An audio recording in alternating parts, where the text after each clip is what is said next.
نبی زبان نہیں ہلاتے، نبی بولتے ہیں تو اللہ کے حکم سے بولتے۔ میں ایک بات سمجھانے لگا ہوں، یہاں لفظ ہے وَمَا يَنْطِقُ عَنِ الْهَوَىٰ إِنْ هُوَ إِلَّا وَحْيٌ يُوحَىٰ، اس کا ترجمہ نبی بات کرتے ہیں تو اللہ کے حکم سے۔ یہاں ینطق لفظ ہے، یتکلم نہیں ہے۔ عربی میں بات کو ینطق نہیں کہتے، عربی میں گفتگو کو نطق نہیں کہتے، عربی میں یتکلم کہتے ہیں، کلام کہتے ہیں۔ کلام کا معنی کمپلیٹلی سینٹنس، مکمل جملہ۔ اللہ رب العزت نے یوں نہیں فرمایا وَمَا يَتَكَلَّمُ عَنِ الْهَوَىٰ، نبی جو بات کرے اپنی خواہش سے، اِنْ هُوَ إِلَّا وَحْيٌ يُوحَىٰ، وہ اللہ کا حکم ہے۔ یوں نہیں فرمایا، یتکلم نہیں ہے، ینطق ہے۔ اور نطق اور کلام میں فرق کیا ہے؟ یہ جملہ سمجھانے لگا ہوں۔ ایک نطق ہوتا ہے، ایک کلام ہوتی ہے۔ کلام بھی بولنے کو کہتے ہیں، نطق بھی بولنے کو کہتے ہیں، لیکن کلام کمپلیٹلی سینٹنس ہے، مکمل جملہ ہے۔ نطق انکمپلیٹلی سینٹنس ہے، نامکمل جملہ ہے۔ وہ کمپلیٹ ہے، یہ انکمپلیٹ ہے۔ نامکمل جملے کو نطق کہتے ہیں، بلکہ بعض اوقات نطق تو اسے بھی کہا گیا ہے جو پرندوں کی بولی ہے۔ علمنا منطق الطیر، یہ جملہ کہہ کے رب نے پرندے کی بات کو بھی نطق سے تعبیر کیا، کیونکہ وہ بھی بات ادھوری ہے، ہم پوری نہیں سمجھ سکتے۔ تو یہ جو لفظ ہے وَمَا يَنْطِقُ عَنِ الْهَوَىٰ، اس سے پتہ چلا اگر ہوتا وَمَا يَتَكَلَّمُ عَنِ الْهَوَىٰ معنی ہوتا حضور پوری بات کریں گے، اِنْ هُوَ إِلَّا وَحْيٌ يُوحَىٰ، اللہ کے حکم سے کریں گے۔ یوں نہیں ہے، بلکہ یوں ہے وَمَا يَنْطِقُ عَنِ الْهَوَىٰ۔ پتہ چلا حضور ادھوری بات بھی کرے تب بھی اللہ کے حکم سے کرتے ہیں، چہ جائیں کہ پوری بات کریں۔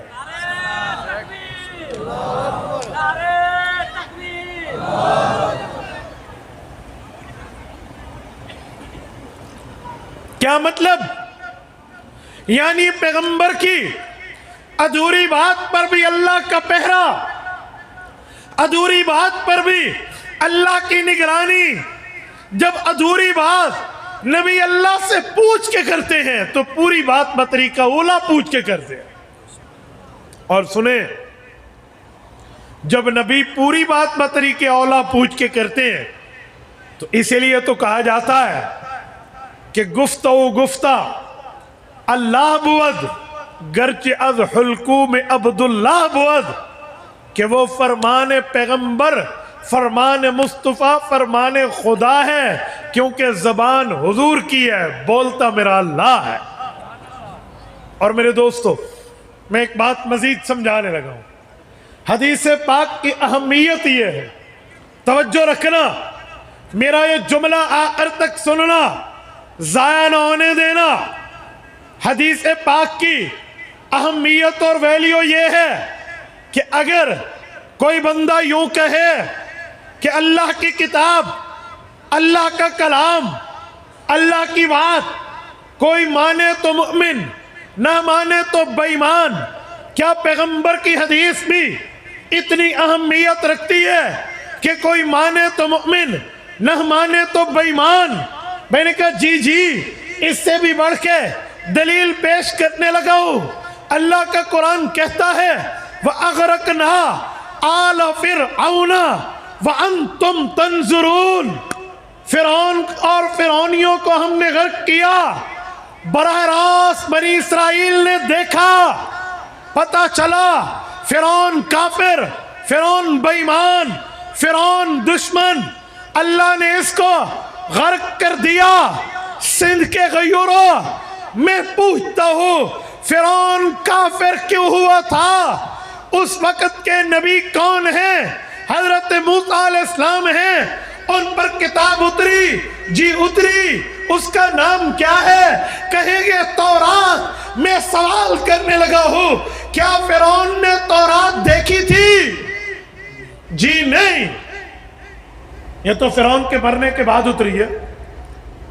فرعون بحیرہ کلزم میں غرق ہوا، پھر قوم کراس ہوئی، پھر وادی تیہ سے پہلے توہ طور پہ جا کے 40 راتوں کا اعتکاف، تب جا کر تورات ملی. اے فرعون تو مر چکا تھا پہلے، پھر فرعون کافر کیوں ہے؟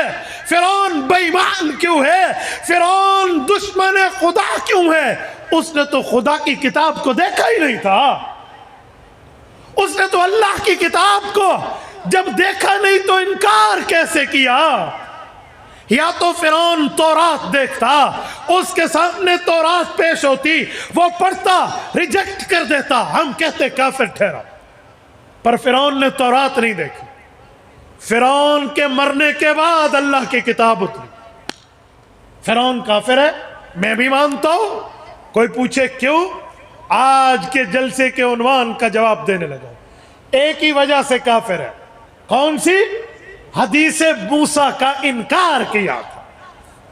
پتہ چلا وقت کے نبی کی حدیث اتنی اہمیت، اتنی ویلیو، اتنا مرتبہ، اتنا درجہ، اتنی حیثیت، اتنی ایتھارٹی رکھتی ہے کہ کوئی اللہ کی کتاب تو دور کی بات، نبی کی حدیث کا انکار کرے اللہ فرعون بنا دیتا.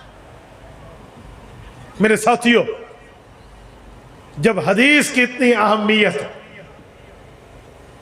جب حدیث کا اتنا مرتبہ، جب حدیث پاک کا اس حد تک مقام ہے، تو پھر قرآن تو لکھا گیا تھا، کیا حدیثیں بھی صحابہ نے لکھی تھی؟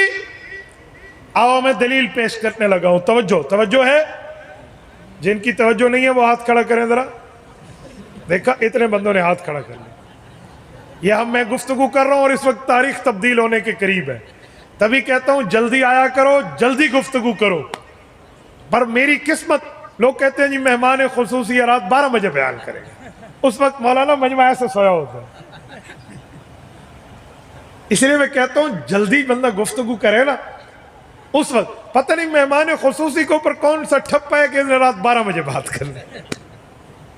توجہ،